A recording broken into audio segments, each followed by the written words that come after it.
Hi, and welcome to the Making the Media podcast. My name is Craig Wilson, I'm your host. Thanks a lot for joining us.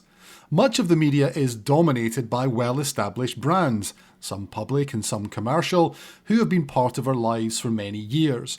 It's a tough market to enter, build a brand, establish a loyal audience who trust you, and continue to deliver high quality and often expensive journalism. One organisation which has been successful in building a distinctive brand on multiple platforms and staying true to their overriding ethos is Vice Media Group. And so my guest for this episode is Maral Usefi, who is their Vice President of News and Editorial Operations. So how do they operate? How have they built their brand? What's the role of online, social, streaming channels and even newsletters? And how do they stay in tune with their audience and expand that audience too? In our discussion, we'll talk about fast channels. Now, if you haven't heard about them, these are free-to-air, advertising-funded streaming TV channels, which are gaining a lot of attention right now for their ease of setup and ease of access to the audience. Maral is a multiple award winner for her work. She studied journalism at college in Missouri and worked in local television in California, then moved on to some of the major cable networks.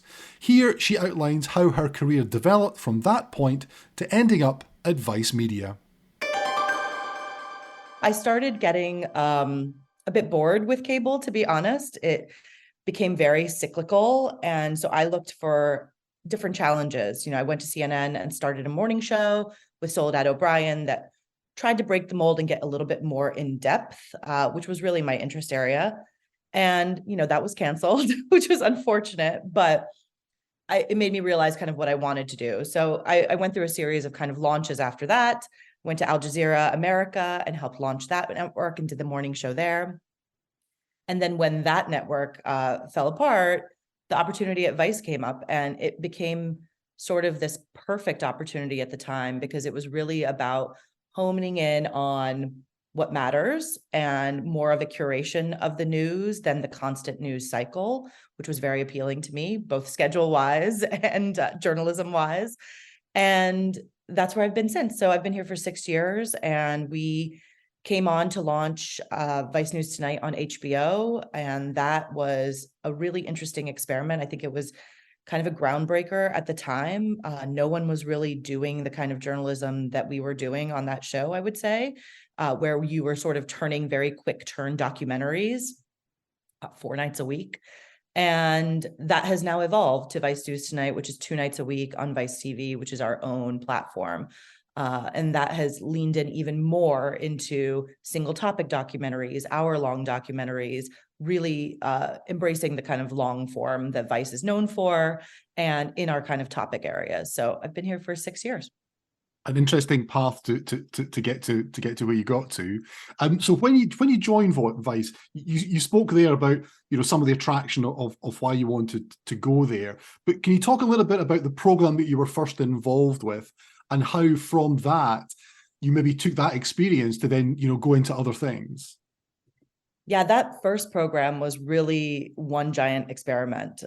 We put together this amazing team and really interestingly pulled together a newsroom from all walks of life. We had a lot of magazine writers, people who had never worked in television, people from the podcasting world, people from newspapers, and then some sprinkled in from TV. And what was really valuable was bringing kind of everyone's experiences to the table and what mattered to them. And then we really experimented. I mean, we did so many pilots of that show and everyone weighed in. And that was interesting because you really started to see, what does this age group, Vice has a target audience, obviously. We're much, we're a youth media company, and we very much care about kind of locking down that audience and making sure that they know that we are the ones delivering what they want. And so that kind of focus group of our staff, knowing like, this is what I want to watch, looking at the pilots and saying, that's not interesting, or this is not paced fast enough. So everything from the look of it to the content in it really went through months and months of changes and tweaks and adjustments, and until we were happy with what we had. And even over the 3-4 years that the show was on the air, it greatly evolved because the world evolved and the type of news we covered evolved. And we had to really start to think about honing down those core authority areas even more, right? What was our audience actually interested in? What could we really deliver that was differentiated? And I think that has kind of set the stage for what we do now really well. That differentiation that Vice has, that people know what they will get when they come to us, and we are not, we're not in the mix of the cable world or the nightly news world. And I think that would be a real danger for us to attempt to be.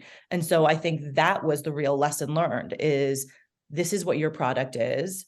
Keep refining that product until you really stand out from the crowd, because we're just not big enough as a news organization, frankly, to compete in the CNN, MSNBC, ABC nightly news kind of playground. We'll maybe come on to talk a little bit more about the kind of content that you make in a little bit. But one bit I'm interested in is a lot of people we've spoken to on the podcast, by necessity as much as anything else, come from fairly well-established broadcasters. They've been around for a long time. They're well-known players in the market. Whereas at Vice, I guess a lot of what you're trying to do is to build and establish the brand. And I'm interested in how you think you've achieved that. I think we've come a long way, and I think we still have a long way to go. I think that we do have a core audience that likes us and comes to us regularly. We have, I think, 8 million subscribers on YouTube. The HBO show did well, but certainly not well enough. They did cancel it. We have a great partnership with Showtime right now, and we have a platform in Vice TV. But I think none of those kind of traditional spaces that we are airing our content are doing as well as we'd like. So I think that, that's why for us, it's been really important to kind of diversify our platforms. That's where social media comes in to kind of build that audience. That's where all of our kind of plays into the documentary world in terms of being a production house plays into building an audience. So I think that we have come a long way in building kind of brand integrity. But, when you are a youth media company, the youth kind of move on very quickly to the next new thing. And that is, I think, always our biggest challenge, to grow with that audience. And I think the only way to do that is be very, very immersed in the culture. I think that's why it's probably more critical for us than anyone else to make sure that our staff reflects the culture, because otherwise you become kind of these old dinosaurs, right, who don't know what the youth want. And we are very, very cognizant of that. And cognizant of then evolving our product, making sure that we are meeting the audience where they are. That's why TikTok is so important right now, though it makes us no money. And kind of making sure that we are sort of prescient about what's happening. I think that's a really core part of Vice's brand overall, because I think that is how you sustain a youth media model. Yeah, one of the things, again, that we've spoken to other people about is being a kind of trusted brand, I guess, is one thing.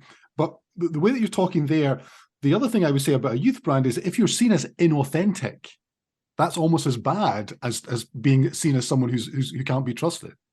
Absolutely. And, that was a big discussion when we launched the HBO show originally, was how do we come off as authentic in every way? And so that was something as small as not having a host. Right? We had no host because that felt like such a trope that, the traditional anchor in a chair or behind a desk delivering you the news, that wasn't going to fly with this audience. And, we, again, hired correspondents who wore their own clothes, who didn't wear makeup, who, really went out into the world as they were and used their own voice. All of that, while it seems kind of small, helped lend to a really authentic experience. And everything from, making sure everything we wrote felt like something someone would say. Everything we captured on camera felt like the correspondent was actually immersed in it and living it, just like the audience watching it. So we're very, very aware of that, because it's true. Anytime we've kind of veered from that, we've experimented with having a host and have been called out for it, right? As soon as this audience sniffs out inauthenticity, they call you out on it. And I think that's really interesting. And I think if people are listening, that's actually another kind of touch point where you can realize, oh, you know what? We tried something, they called us out on it, it didn't work, let's move away from that. So I think it's actually an interesting feedback loop too, when you do try things, to get that instant feedback from an audience. I mean, I guess you also have to have a core of values, though, about the kind of things that you want to cover. I completely get what you're saying, that you have to listen to the audience, but you still have to have, this is the core of who we are and what we're about, but before Absolutely. going to try and achieve anything else. Absolutely. And I think, again, if you look at the media landscape, a lot of us cover the same things. It's just sort of how we cover those same things. And I think that's where we are making sure that we meet our audience. We have authority areas that we really believe in: global trafficking, criminal justice, climate change, extremism. These are Vice's, core coverage areas. But how we attack them is really what sets us apart, because you see everyone covering those same things. And to me, it becomes a matter of, we aren't going to go do a 2-minute piece on extremism in the military. We're going to spend 2 years really embedding and immersing ourselves in that topic and putting out a documentary about it. So not having to chase the news cycle, I think, lets us really, really focus on what our values are, which are bringing in context, bringing in access, bringing in an immersive experience that people haven't seen anywhere else. So, at our base level, we are all journalists, and that is, the very bottom thing that informs everything, right? Like our ethics, our values, how we approach what stories we cover. That is the base for everything. And then from there, we build what stories we cover. We talk extensively and exhaustively about how we cover each story, because not everything deserves the same treatment, right? And then how that will kind of play with our audience. So I think being aware of all those things at once is how we've been able to kind of differentiate what we do. Is also part of it giving your audience credence for their intelligence. I think there was a theory a few years ago that everything online, everything will be done in news, it's going to be dumbed down, it's going to become shorter.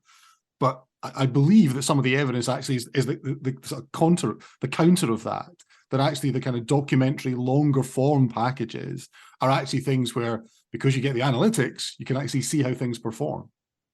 That's absolutely true. And it's something we actually talk about from the get-go, right?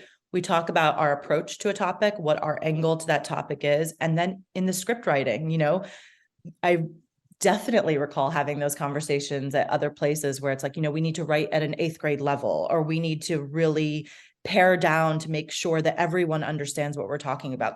That is not our audience. We never, ever talk down to our audience. And I think it would be a mistake to do so. We approach them as we approach ourselves. Again, it's, what am I interested in? How can I relay this in the most interesting, most smart way possible?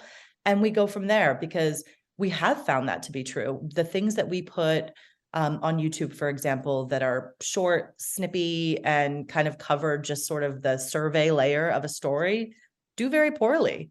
And then when we put up the same topic area, but it's a 44-minute documentary, those do really well, because I think there is this like desire for depth in this generation and the younger generations, because they have grown up with noise all around them, right? They've grown up with cable everywhere. They've grown up with social media everywhere. Everyone has an opinion. They've grown up with the Twitter. So it's all the noise that exists around you. And I think what we try to do is really say, okay, this is what we wanted to tell you. We will go in depth and let you give you the context, give you the access, and this is what you need to know, right? So I think that it really helps to be able to do that, to break through the noise. And I think that's how you build that trust. They know that we're not talking about a 1-minute piece on criminal justice. You can't cover criminal justice in 1 minute. We're talking about something that really matters, that really is in depth in the topics that they care about. But you also mentioned earlier on that as well as the 44-minute documentary, you are using other forms of social media. You refer to TikTok. We've spoken about Twitter. So how important are these other social media platforms as a way of getting the message out about Vice and then driving content to your own platform? Well, I think that that's really, again, an example of meeting the audience where they are. We really saw our Vice World News and Vice News TikTok accounts just blow up overnight with the war in Ukraine. And that was because our correspondents were on the ground, literally broadcasting things as they happened, the air sirens in town. And again, it goes back to that very authentic way. They were experiencing the air sirens on the ground and relaying it in this very relatable, like, holy shit, I'm here and this is very real kind of way. And so I think that, it's critical for us to be on those platforms, but it's very critical to tailor what we are doing on those platforms to what makes sense for those audiences, right? We're not going to put up a documentary on TikTok that's 44 minutes long. It doesn't make any sense. But we are going to pull out the most important parts of our reporting and be able to relay that. So it's still differentiated and it's still our in-depth reporting. And ideally, we kind of always push back to everything else we do as well. How then are you organized? And what I mean by that is literally in the newsroom. How do you work out who's doing what and how things go? Because you mentioned earlier on, you're not a large organization in comparison to some of your kind of other competitors, I guess, in the market. We are better organized than ever and still have a long way to go. Both of those can be true. So, we really are split up into kind of broadcast and digital, and we make different contents. The broadcast team generally makes the TV content, right? We make Vice News Tonight, we make Showtime, we make a slew of documentaries and series and features that we then kind of sell or have co-productions. And then we have our digital news arm. And our digital news arm is the one that kind of does all the TikTok, the social, digital video series. So those two sort of exist a bit independently, but at the same time, what we've really tried to do, and you'll see this in a lot of newsrooms because of, the times that we're living in, everyone is making sure that everything that they spent money on can be used across multiple platforms. And that's really where we've come together to make sure that deployments, for example, to Ukraine or to Lebanon are being used in every way. We have a documentary, we have a Vice News Tonight piece, we have a piece for Showtime. Then we also have our TikTok content and our Instagram content from that same deployment. So what's been really great and why I say we were more organized than ever is that over the last couple of years, we've really made an attempt for the leadership across broadcast and digital to come together and make editorial decisions together. And from the outset, what we found in a lot of instances in the past is that they were so siloed that we were sending people to the same place, covering the same story, one for digital, one for TV. And obviously that makes no financial sense. That makes no editorial sense. And so I think bringing those teams together, which has been easier because we are a smaller operation. Our leadership team is 10 people who talk every day. And that is certainly easier to do than a CNN, for example, across multiple time zones, hundreds upon hundreds of people making decisions and outputting a lot more in real time, certainly. So I think the kind of curation that we do and the type of content that we put out and the sort of scale and timeline with which we put it out has all made a difference to make that easier probably for us than it is for others. But it has made a real difference. We feel that it feels more organized. It feels better for the audience. We are giving the sort of same messaging and we're saving money too. Yeah, another way that I know you're looking at getting content out is through the use of things like fast channels. So I wonder if you talk a little bit about what your view is of fast channels and how they could be used. So we've had a Vice fast channel for a few years, and that is largely our kind of entertainment content that existed on our former Vice Land TV channel and our Vice TV channel. On November 1st, we launched our Vice News fast channel, which we're really, we see that as a real opportunity to put out content. Right now, we're populating it with a lot of the content we've made in the last couple of years, which is hundreds of hours of series, of documentaries, of features, of short form. And what we're experimenting with is what will happen when we put out new content on Fast. What will happen when we premiere content on Fast? What will happen when we put out maybe live content on Fast? And I think that what we're hoping for is an ecosystem that kind of mirrors the internet, right? Mirrors maybe YouTube views, because right now we have hundreds of millions of people watching Vice content on YouTube that we don't really monetize. And so Fast feels like a place where we can mirror that and hopefully make some money off of it. And I think that, we haven't seen any data really around Fast. We haven't monetized it yet, certainly, but we know that it's a place we need to be, and we want to be there from the get-go, right? You know that you never want to be late to the party. And so, we want to make that investment now. So I think we really do see an opportunity, but it's a little bit of a wait and see, because we just don't have the data to know yet. I get the sense from a lot of the things that you've said, Maral, that one of the things that Vice would encourage is experimentation.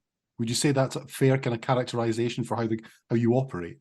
Absolutely. Absolutely. I mean, I encourage that on a daily basis and would love to do more of it, because again, as a youth brand, if we're not constantly evolving, if we're not constantly changing, we use the term breaking the news a lot here, as our kind of brand mantra, because we don't want to be 20 years down the road and our product still looking the same and our platform still being the same, because that's not going to get us anywhere, right? As a young, small company, we need to constantly be the leaders in setting the stage of what's the next new thing, what's the next best thing. And the thing with experimentation, I think, where there is a hesitation among some of the larger legacy companies, is it can be expensive and it might not work. And there is a real risk to that when you have advertisers already locked in for millions of dollars, for example, on your nightly news show.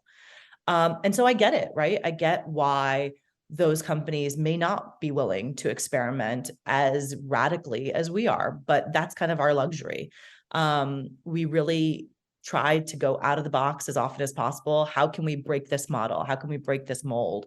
How can we bring something that's new and different? And if it doesn't work, we try the next thing. We've talked a lot about kind of newer technologies. Well, one thing I was really interested about, one of the technologies that Vice uses is newsletters, which in many ways is a very old technology. Yeah. So I'm interested in that. I mean, why choose to use newsletters? I mean, I know you're not alone in doing it, but it's just an interesting approach. I feel like we're definitely not alone in doing it. There are a million newsletters now. My inbox is littered with them.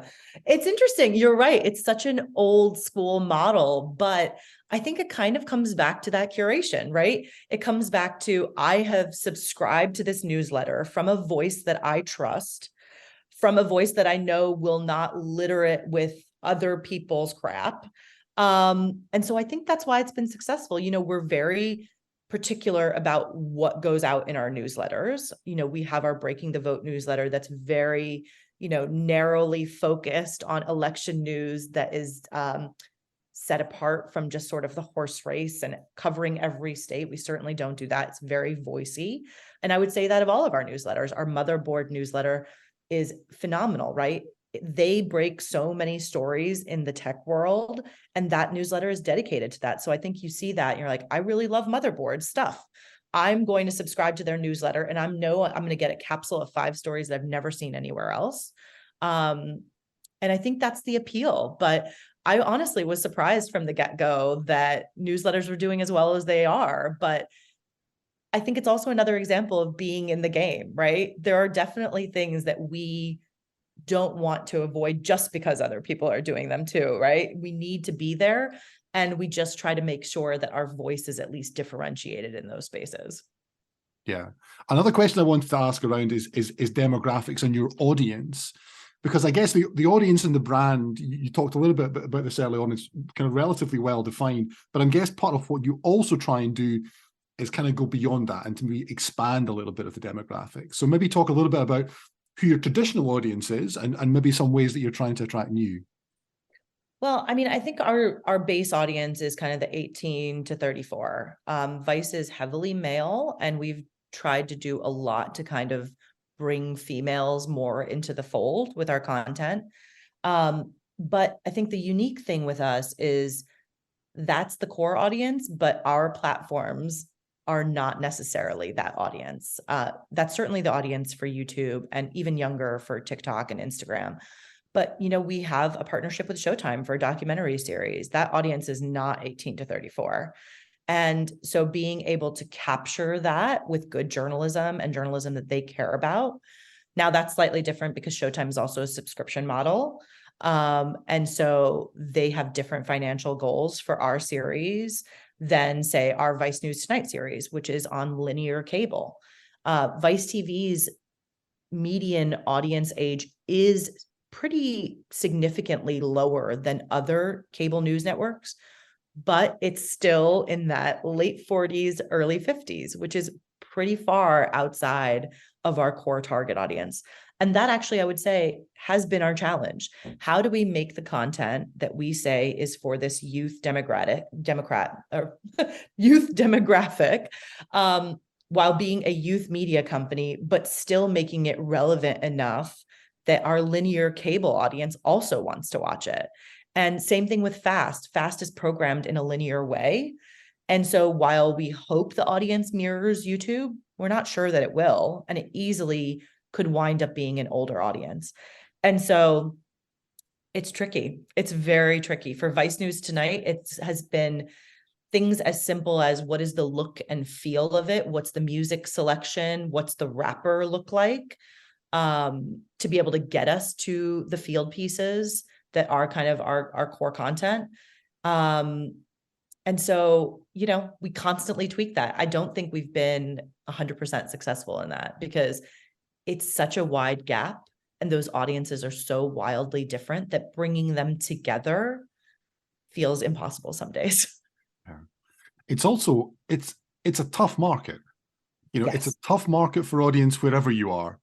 There's a phrase that I hear some people use where they talk about low-hanging fruit in certain opportunities. I don't think there's ever actually easy low-hanging fruit in kind of anything. And I guess we've seen with other online news providers that it's a very, very difficult market to establish yourself as a brand and then generate the revenues that necessitate it is, because journalism is expensive. We Yes. can't hide away from the fact you require people to do it. You talked about documentaries that perhaps take a year, 2 years to go off and to produce. So I guess that sits behind everything. While you have your journalistic integrity, there are commercial realities that you still have to deal with. Absolutely. And I think that's where we've really tried to focus our efforts in finding the right mix of that in the last few years. We have a content output deal with a partner that is 300 hours of content a year. And what we're trying to do is figure out how much of that is our core journalism, how much of that is Vice News Tonight and Showtime, and how much of that is something that we can commercially sell and make a profit off of, that still aligns with our brand, that still aligns with our values. And that has been a real challenge, though I think, working through that and kind of doing the same thing of experimenting and figuring out what the market wants from us, that is commercially viable, has been an interesting process. We put together a documentary last year called The Big Squeeze, on the GameStop chaos.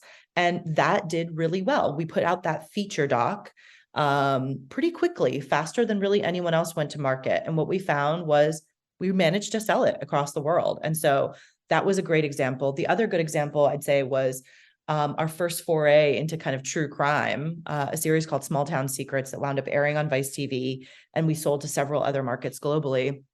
We've never done true crime before, and we kind of put our own spin on it. But it's a topic that's obviously hugely commercial because everyone wants to buy a true crime series. And we went into it knowing that, right? So the conversation was, how can we do true crime that we know the audience wants, that we know global sales wants, but still make it feel very Vice? And I think we succeeded in that. So that has been the constant conversation. What is the series that is commercially viable that people want to come to us for? What is the documentary that we can make that people will really pay for, and make some kind of healthy investment into? So we are looking into different areas of that. Certainly, no one is going to come and give us tens of millions of dollars for our Ukraine coverage. So that is our journalism. And you're right, it's very expensive, but that is the flagship.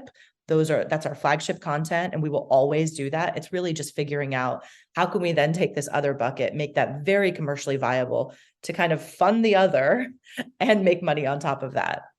Really, really interesting, Maral. Really appreciate you joining. So there is a final question I ask everyone in the podcast. So what is it, if anything, that keeps you up at night? So many things keep me up at night.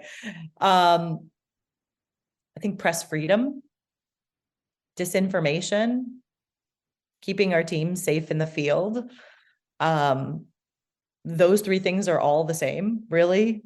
It's kind of the world in which we are doing journalism right now can be very scary. And as an organization at Vice, we really put people in it. And I think that is very stressful. And it's amazing what our field teams do and want to do, right? They want to be there and be immersed in a story in order to be able to tell it most authentically. But in a world where you see the persecution of journalists constantly, you see press freedom stripped away, you see very scary instances of people being harmed in a very real way. I think that's the scariest thing for journalism overall, and certainly what keeps me up at night. I really don't think we can underestimate some of the threats which exist to journalistic freedom, and I think Maral's final thoughts will resonate with many of us. Thanks again to her for joining us on the podcast. So many interesting points she raised too, so please make sure to share the podcast with your friends and colleagues, and as always, subscribe on your podcast platform of choice to get notified when new episodes are out. Check out the show notes for a series of articles about a recent DPP report on the future of news. Lots of fascinating insights there, and a link to another podcast where Avid's chief executive Jeff Rosica shares his thoughts on the major challenges facing the media business. That's all for this episode. We are going to take a break now for the festive season and will return in early 2023 with more insightful episodes. I'd like to thank the whole production team behind the podcast, Matt Diggs, Owen Lynch, Wim van den Broek and Greg Chin for all of their work. Thanks again to Maral, but also thanks as always to you for all of your support. We're now heading into our third year of the Making the Media podcast, giving you a behind-the-scenes look at the challenges the industry is facing. My name is Craig Wilson. Thanks a lot for listening.